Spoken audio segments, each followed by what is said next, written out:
All right. This is the Road to the Constitution lecture, and we're going to kind of pick up where we left off last time.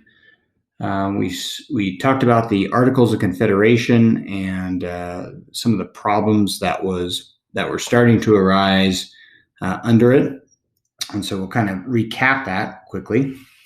Okay, first of all, there were no real enforcement of laws. Remember that there was no executive branch under this government. There was only a Congress. And so, if you didn't want to pay your taxes, there was no Internal Revenue Service. There was no FBI or CIA or anything like that. So, what we think of today as the executive branch of the enforcement of national laws, it just didn't exist. Okay, secondly, we talked about issues between states, could be between the state governments, could be between two companies from different states, but there was no judicial branch. And so if there was an argument between individuals or companies or even the state governments, there was no sort of non-biased arbiter to try to settle the dispute. Okay, next. The national government was really lacking in money for a lot of things. To raise an army and navy, to have taxes to generate for services, to pay debts from the Revolutionary War. And, the national government as well as the state governments owed a lot of money, and they just didn't have a lot of way to raise money. And so that was a real problem for this government. Okay, next we talked about how since it was a very decentralized government, not very centralized, that the European countries especially, those are the ones that were the most powerful, and those are the ones we wanted to respect us the most. They just didn't. And so we didn't have a constitution or a government that people really respected, and we didn't like that. Okay, and then lastly, we talked briefly about money, but just in general, we had a currency shortage. Remember, under mercantilism, the European countries really hoarded the supply of the gold and silver around the world. And since there was not a lot of what we call gold and silver specie, then states resorted to printing paper money, and they did it too much. Like Rhode Island was a good example of this, where there's just runaway inflation. And, it made for a system where commodity prices raised way too high, and, debts were not being paid. Okay, well, this boils over into different events, but probably one of the most pivotal was Shays' Rebellion in 1786. So this happens in Massachusetts, Western Massachusetts, and Daniel Shays is a farmer, and he's also a veteran of the Revolutionary War. And when he returns home from the war, he finds that commodity prices have dropped. There's a depression after the war, and he owes debts. He has to pay on his land. He has to pay on farm equipment and seed and everything like that to the bank. And the bank is, pressing him for payment. And he's not alone. There's a lot of these people. And so they kind of band together and say, hey, we worked, we put our lives on the line for you in the Revolutionary War, and now you're going to take our farms away. I don't think so. And so over 1,000 men marched to Springfield, Massachusetts, and tried to shut down the courts and try to make sure that nobody could foreclose on their farms. And Massachusetts raised a militia and put the rebellion down. And they did end up getting some victory from this a little bit. But the more important thing from Shays' Rebellion is that people started to realize that the government that we had was just not strong enough to deal with the country's problems. And so we needed to either revise the government or do something to make it better. Now, at the same time, there were many supporters of a strong central government. And even though it's not that many years after the Revolutionary War, we're starting to find that people are changing their minds a little bit after seeing what's gone on with like Shays' Rebellion and other events. Maybe we do need a stronger central government. And certainly the manufacturing groups, the mechanics, people that were in industry in some way, they wanted to see a protective tariff so that the British and the French would stop flooding our economy with really cheap goods compared to what we could make. And so they wanted a tariff that if Americans bought those goods, that they would be more expensive than the American competing goods. Property owners, they were fighting over land. They wanted the central government to kind of take over and decide what to do on land policy, along with land speculators. All right, so this kind of happens in a couple steps. And the first step is the Annapolis Convention. And so you have what's supposed to be 9 of the 13 states getting together in Annapolis, Maryland, to talk about, commercial interests and how we could better trade as a country. And only 5 states ended up showing up. And it was kind of a disappointment, and it didn't really go particularly well. But what is important about the Annapolis Convention is that they agreed to meet again the following year in Philadelphia. And that's important because this turns out to be the Philadelphia Convention, otherwise known in history as the Constitutional Convention. And so, 29 men started there, 55 people at one point or another came into Philadelphia in the blazing hot summer and, worked in the stifling heat and put together one of the most remarkable and flexible documents that has lasted the test of time and really has only been modified or changed pretty moderately for a document that was created over 200 years ago. And so these are the people that put together what we now know as the Constitution. Some of the notable delegates, probably the most notable would be James Madison. James Madison would later become one of our presidents. But to look at the guy, you probably wouldn't think that much. He was barely over 5 feet tall. He had kind of a high, squeaky voice.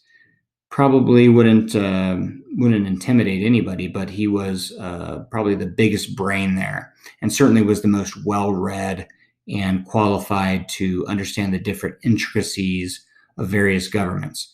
And so he really kind of was, I guess you could say, like a 1700s Google. And so whenever they had a question about a certain quality of government, it was always Madison who was able to answer those questions for everyone. Some of the other notable people that were there, of course, George Washington, he presides over the Constitutional Convention. Ben Franklin is getting old, but he is still there. He kind of works behind the scenes. He's not very active in the discussions on a daily basis, but everybody respects him, and he's, of course, very brilliant. And so when he's needed there to help broker compromises or further discussions, that was kind of his role. Some other people of note were Elbridge Gerry and James Wilson of Pennsylvania. Thomas Jefferson and John Adams, 2 key people of the Declaration of Independence, they actually were gone on state business, and so they were not there. And Alexander Hamilton, who will be very important in the shaping of America as we move forward for George Washington, he was there only sporadically as New York had walked out of the convention earlier. Okay, for the most part, the people that showed up at the Philadelphia Convention, they really agreed about a lot, and they only disagreed about a few things. What they did disagree about was pretty ferocious debate, but for the most part, the big ideas they agreed on. And so some of those ideas were, first of all, that it was very clear that the government gets its power from the consent of the people. And of course, at this time, this means the white male landowning, property tax paying people, but that government was there to rule on their behalf.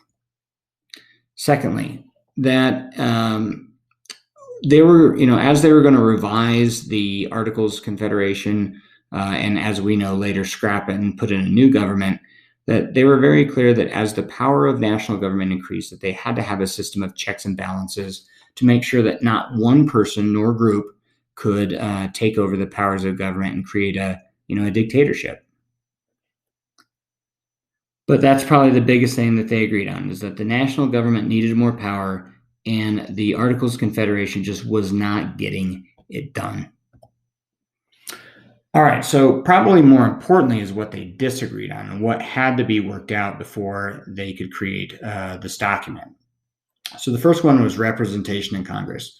And there are really kind of two major camps, the Virginia and New Jersey plan. And you want to kind of think of the Virginia plan as the plan that would benefit the larger states the most, and the New Jersey plan as one that would benefit the small states. And so let's start with the Virginia plan, because the New Jersey plan is more or less a continuation of what was done in the Articles, where you have a unicameral Congress.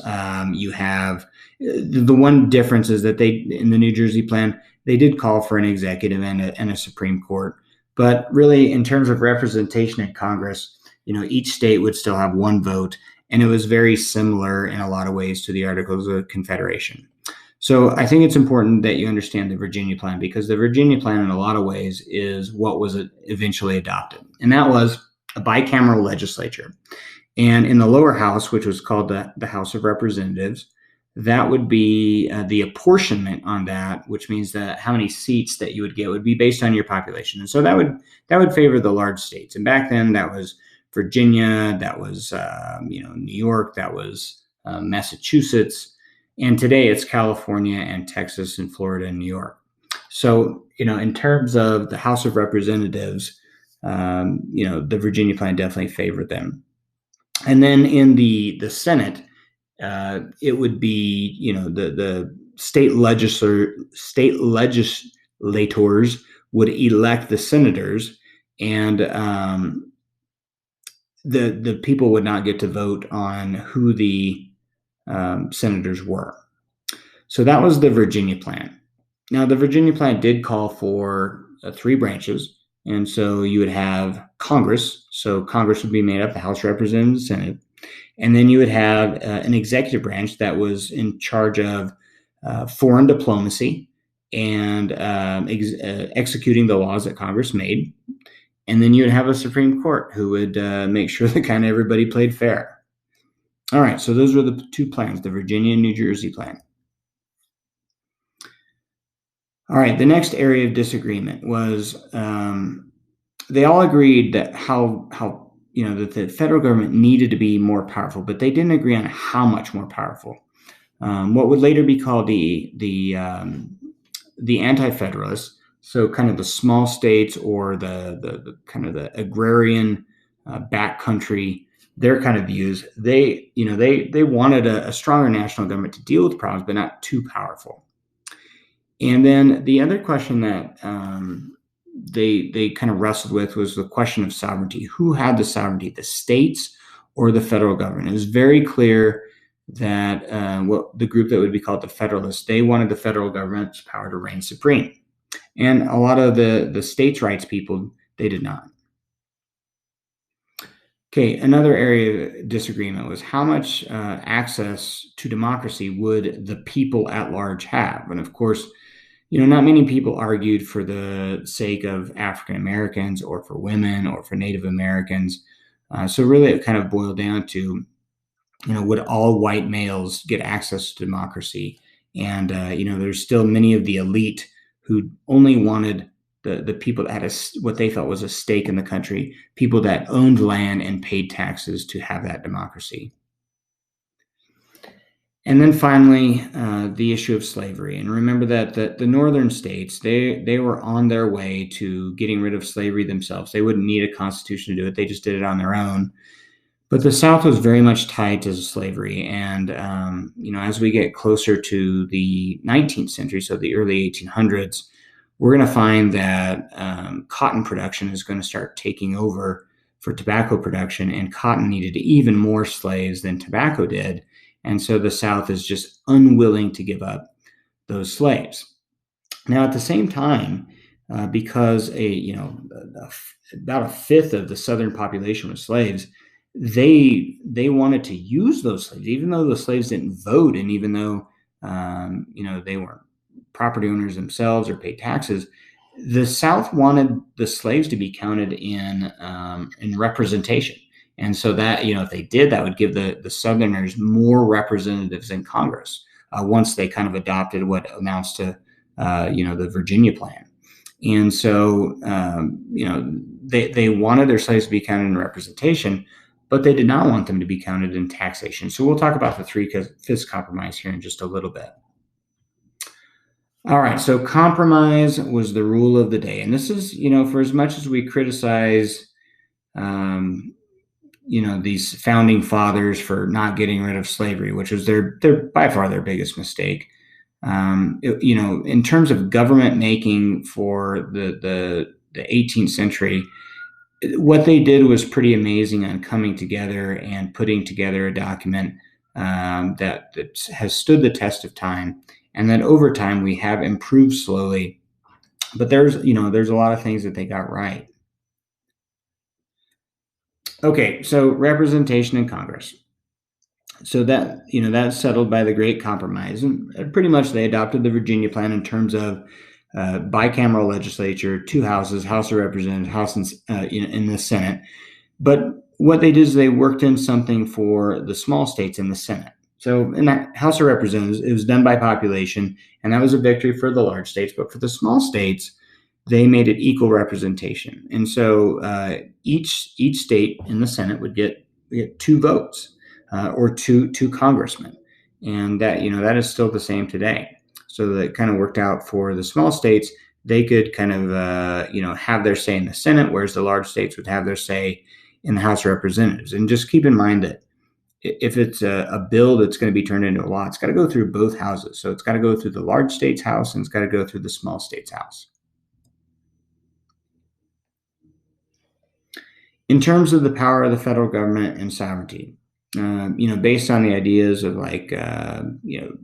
Montesquieu, we created this idea of the separation of powers. So you're going to have 3 branches of government. All of them have what we call checks and balances on one another. And so you probably remember some of these. So like if Congress can make a law, then the president can veto that law. But then Congress can override the president with a 2/3 vote. The Supreme Court, they're appointed for life. But you can also impeach a justice if they go beyond their bounds of what they're supposed to do. The Supreme Court, they can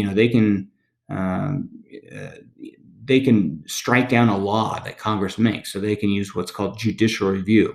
So there's all these just different system of checks and balances that keeps one group or one power within the government from getting too much power. And that's pretty cool. And that's something that a lot of countries have copied from us. And that's something that, for the most part has been pretty successful through the years. All right. In terms of access to democracy, this is probably one where, I think we could look back now and we could say that they've failed. But there's no direct vote for president, and we still don't really have that today. Although typically the person that wins president is the one that wins the popular vote, but not always. And then you don't get to vote for, the Supreme Court justices. So when you boil it down, you've only have access in terms of voting for one of the 3 branches directly. And at the time, until the 17th Amendment is passed, you really only have, you only really get to vote for the House of Representatives. So you're talking about that the people are really only given access to 1/2 of 1/3 of the 3 branches. So, it's not exactly a democracy. And remember that Native Americans, African Americans, and women are not a part of this democracy. Okay. Back to the idea of taxation and representation as it pertains to slaves. So remember that I said that if you are the South, you want your slaves to be counted in representation for Congress because that gives you more representatives and therefore more power in Congress. Even though these slaves don't vote, they don't own property, they don't pay taxes, that's what you wanted. But here's what you didn't want if you were the South. You did not want those slaves counted in paying taxes because then, you'd be, as a white landowning person, if those people were counted in taxation, then your state would have to put forth more money, even though these people don't earn a wage, they don't create tax revenue or anything like that. And so the tax-paying people would have to bear a bigger burden. So the South wanted to count the slaves in representation, but they did not want them to be counted in for taxation purposes. Now the North, they want exactly the opposite, right? So they don't have that many slaves, so they could care less about counting them for taxation. That's not going to hurt them that much. But they definitely don't want them counted in representation in Congress, because that won't help them at all, but it'll help the South quite a bit. So what do? They use kind of an old rule that they had created years before, and they kind of make it official, and they call it the Three-Fifths Compromise. And so for every 5 slaves, 3 of them would be counted for both taxation and representation in Congress. Okay, concerns over the document. Obviously, the biggest one, and I've touched upon it before, is that they didn't get rid of slavery, and here was their chance. And I think all of us that live in 2020, we can see they really messed up, and it's really messed up our country for a long time, and it continues to be a problem in terms of this set back African Americans 100 years. I mean, they were not given an education, they were not treated as equal citizens, they did not have rights. And that got us off on the wrong footing. And they should have dealt with it right then and there, and they didn't, and that was a mistake. Okay, the other concern were by many people who saw this as a concentration of power, what we might call a plutocracy. If you don't know what a plutocracy is, it's really a government that's ran by the rich, by the wealthy interest. And to some degree, that's true. I mean, our current president is a billionaire. All 100 of the senators are millionaires, and most of the people in the House of Representatives are so well off that they don't really have to work a regular job. They can just get paid their congressional salary, and that's probably not even a big deal to them. So you're talking about a government that has been ran by the wealthy for 200 years, and this is kind of where it starts. Okay, and then the other concern we talked about was just that we only have access to 1/2 of 1/3 of the 3 branches. There was no citizenship definition given. The new government was not very clear about immigration either. Although the requirements to become a senator and a representative and a president, you could not be a president under this new government if you were ever born in another country. So definitely preferential treatment to citizens. All right, and then one of the greatest concerns for the anti-federalists, so these are basically the people against the Constitution, is that there's no list of citizen rights and no list of states' rights either. And so there is this kind of concern of what powers the national government would have as opposed to powers that the state government would have, or what powers would they both have or share, and that wasn't really clear to begin with. All right, so all the people that supported the Constitution were known as Federalists. They were nationalists or Federalists, but they wanted, definitely a stronger central government. And the Anti-Federalists, I think it's important that you understand, is they did not want to keep the Articles of Confederation, but they also did not want as strong of a central government as the Federalists. They'd probably lean more towards taking as many powers back to the states as possible. And so you could kind of think of it as national rights people versus states' rights people. Okay, so the Federalists, the supporters of the Constitution. They were very worried about things like Shays' Rebellion, or runaway inflation by states like Rhode Island, and they just saw dangers of a mob running the country. And when we say mob, we don't mean like the mafia. We mean like anarchy, like people that are vigilantes or people that just pick up their guns and they overthrow the government. And they didn't want that. They didn't want chaos. They didn't want anarchy. They wanted stability, and they wanted a government that would be worthy of respect to to the world powers. And so they figured they needed a national government that would warrant that respect from the national powers, from the foreign powers. Okay, and so we have a series of essays that are published in newspapers, and kind of collectively, they're called the Federalist Papers. And the Federalist Papers are mostly written by Alexander Hamilton, and James Madison, and then a couple of them were written by John Jay. But they really did a good job of trying to argue why a republic would work in a large country. And the kind of the prevailing theory at the time was that republics can only work in small countries. And so if you don't know what a republic is when you elect delegates to then represent you at a national level or at a higher level. And, it hadn't been successful at the time. And so Hamilton and Madison especially wrote extensively on this. And so probably, Federalist number 10 is the most famous of these, where they talk about how we were going to be successful as a country, even though we're a large country. Okay, the opponents to the Constitution were known as the Anti-Federalists. They were worried that the new government concentrated too much power, especially in the well-born, over the common people, and that we didn't have enough access to democracy. But most concerning to them was that there was no Bill of Rights. And what we mean by that is that, George Mason's Virginia's Declaration of Rights had things like, protections from illegal searches and seizures, and rights to bear arms, and rights of free speech and religion. And this government, at least initially, did not contain those lists of individual rights that the government cannot infringe upon you as an individual. And so a lot of Anti-Federalists, they said, look, we're not going to support this government until we know that there's going to be a Bill of Rights.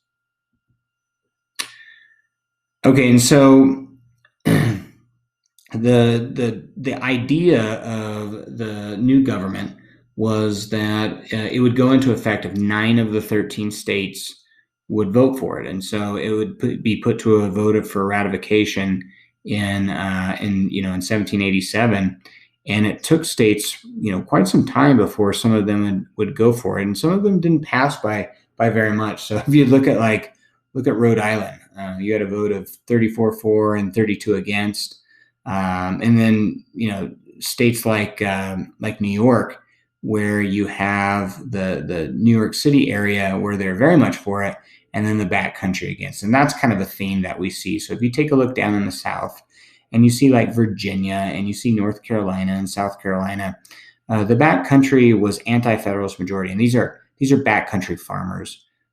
They fear the Eastern elite. They fear that the government's being controlled by the wealthy-to-do. And if you look on the Eastern coast, that's where the vast majority of the Federalists are. And so you have this kind of east-west sectional divide that we've talked about. Okay, so in terms of ratification, you needed 9 of the 13 states to ratify.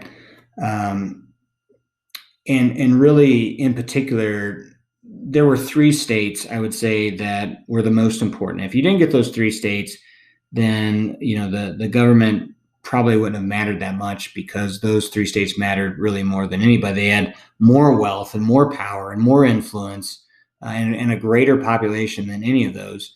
And so we're really talking about Virginia and New York, and then you would put Massachusetts in that. Once Virginia and New York join in, then pretty much that's it. The Constitution is going to be ratified, and they're going to adopt it.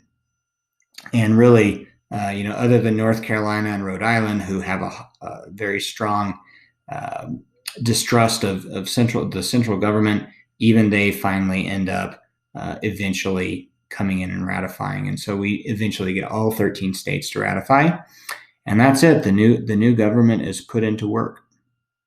All right, that is it for the road to ratification of the Constitution. Thanks for joining in.